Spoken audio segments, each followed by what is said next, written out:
Hello everyone, today we are going to discuss topic related to air pollution. This topic is of importance to students who are preparing for UGC NET paper 1 and it is also a part of syllabus of class 12 bio, right. For UGC NET this topic is in a little bit detail and class 12 students they also need to know about it because this is in their book. So, let us start with topic air pollution. Today we are going to discuss what are the globally accepted agreement, what are the globally accepted agreements which are dealing with pollution or control of pollution. So, as we all know that pollution is not a problem of only one country because pollution taking place in one part of the country may be affecting the other countries also. So, regarding this 4 main agreements you should know: Montreal Protocol, Kyoto Agreement, Paris Agreement and Earth Summit. So, we will be discussing that what has been decided in this and how it has impacted the environment protection. So, let us first talk about the Montreal Protocol. It came into existence in 1987, but enforced in 1989, ratified by 197 countries. In 1992 it was amended and India ratified it in 1992. Okay. So, this protocol it had a mandate to end ozone depletion. We have studied about ozone depletion. By now we all know that in the upper layers of atmosphere we have ozone layer. Okay. The thickness of this ozone layer is around 300 Dobson units. Now, what is this Dobson unit? It is a unit of measurement, right, of thickness of ozone layer, and in terms of millimeters it will be approximately equal to 3 millimeters. Now, it was we know this that 300 Dobson unit thickness of ozone layer is sufficient to protect the earth environment because this ozone layer was able to reflect back the ultraviolet radiations of low frequency. Now, if the thickness of this it reduces to around 100 Dobson unit, then through this the harmful effect of ultraviolet radiation could be felt on earth atmosphere. So, that means this area where the thickness of ozone layer is around 100 Dobson unit, that is called as the ozone hole. So, ozone hole does not mean that there is absolutely no ozone, that means thickness of ozone layer is very less over there.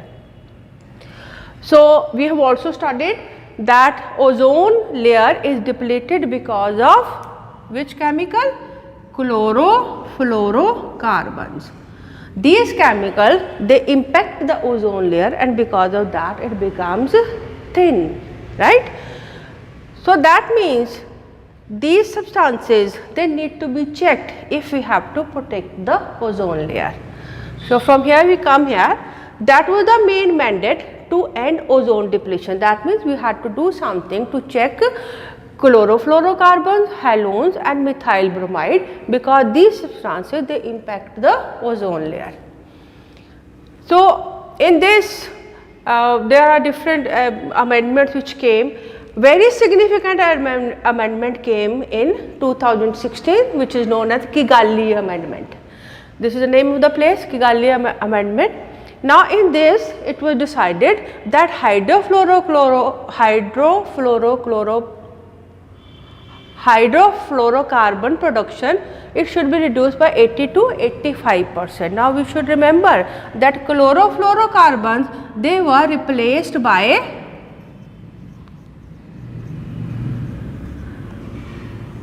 hydrofluorocarbons. Why? Because hydrofluorocarbons they do not impact the ozone layer. But later it was found that though hydrofluorocarbon, they were not impacting the ozone layer, but they were producing a lot of greenhouse gas effect.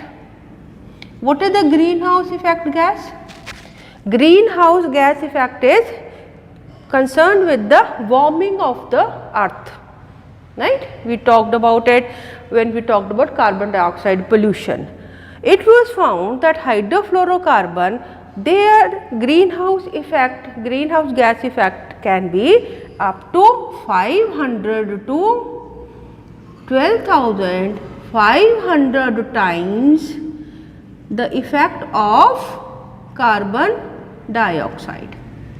That means that these substances, they were not affecting the ozone layer, but they were producing greenhouse gas effect. Okay.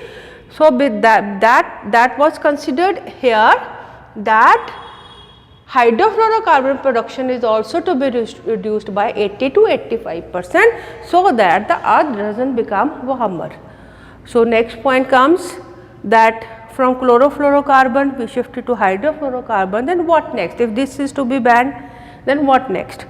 So, they can be replaced by hydrofluoroolines. Hydrofluoroolines are those substances which are having the same kind of use as we are having for hydrofluorocarbon, and they are not impacting the ozone layer, and their greenhouse effect is also negligible. Okay.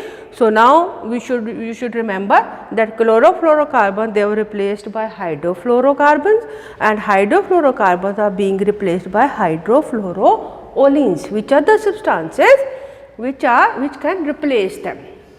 Okay. So, another agreement was this, that we should arrest average temperature increase to 0.5 degree centigrade by 2100. So, that means increase in the temperature of the earth, it is to be kept low. We should avoid those activities which cause heating of earth. Okay.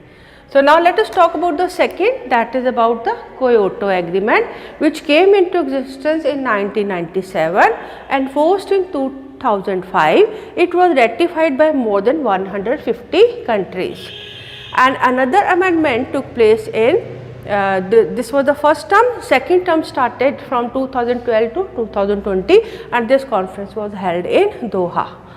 Now, when we compare these two agreements, Montreal and Kyoto Protocol, what is the difference? Now, one difference is that Montreal Protocol, it was not ratified by China and USA. These two countries, they did not agree to this agreement, and Kyoto Agreement, it was not ratified by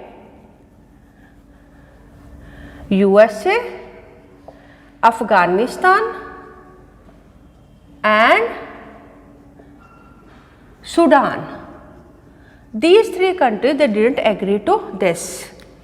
And another is that here in Montreal Protocol, there was more restrictions on the developed countries, whereas Kyoto Agreement, though it is a legal binding, but in this case it was not as strong as Montreal Protocol, right.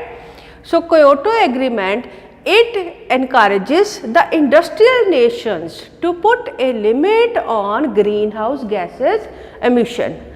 India has ratified it, and on India, though there is no such restriction, but India has also accepted that India will also encourage green development, right. So, in this is the impact of this, that the main reason or main impact is on controlling greenhouse gases. So, this is how we can do it, and it has been discussed that instead of chlorofluorocarbons, now no hydrofluorocarbons, but hydrofluoroolines are to be used. The third agreement is regarding Paris Agreement. Paris Agreement, it is also called as COP21.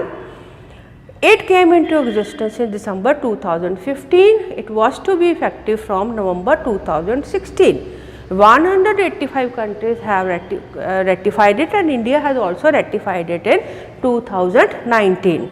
Now, this is also regarding greenhouse gases. This is also greenhouse gases, this is also greenhouse gases. Difference between these two is that it is legally binding, and this is more of cooperative nature. It is not legally binding, more of cooperative nature. Mandate is to restrict global temperature rise below 2 degrees centigrade pre-industrial level. So, that means both of these agreements, they are talking about greenhouse gases effect, that the earth should not become any more warmer. Fourth is Earth Summit, which came into existence in June 1992. Its mandate was regarding two issues: environmental issues and socio-economical development. Socio-economic development. So, this was also this was a wider perspective. So, after that these agreements, they came into existence, Montreal and Kyoto also, and so that means this summit is considered very important because it captured the interest of all nations regarding these two very important issues. Earth Summit is also known as Rio Summit because it was held in Rio, also called Rio 2012, that was the recent Rio plus 20, sometimes it is named as, and it is also called as UNCED, United Nations Framework, United Nations Conference on Earth and Development, right. So, these are the four main globally accepted agreements that we have discussed today. So, with this we come to an end of this topic. So, there are many questions available on net also, you can practice from there for your preparation of examination. Happy learning.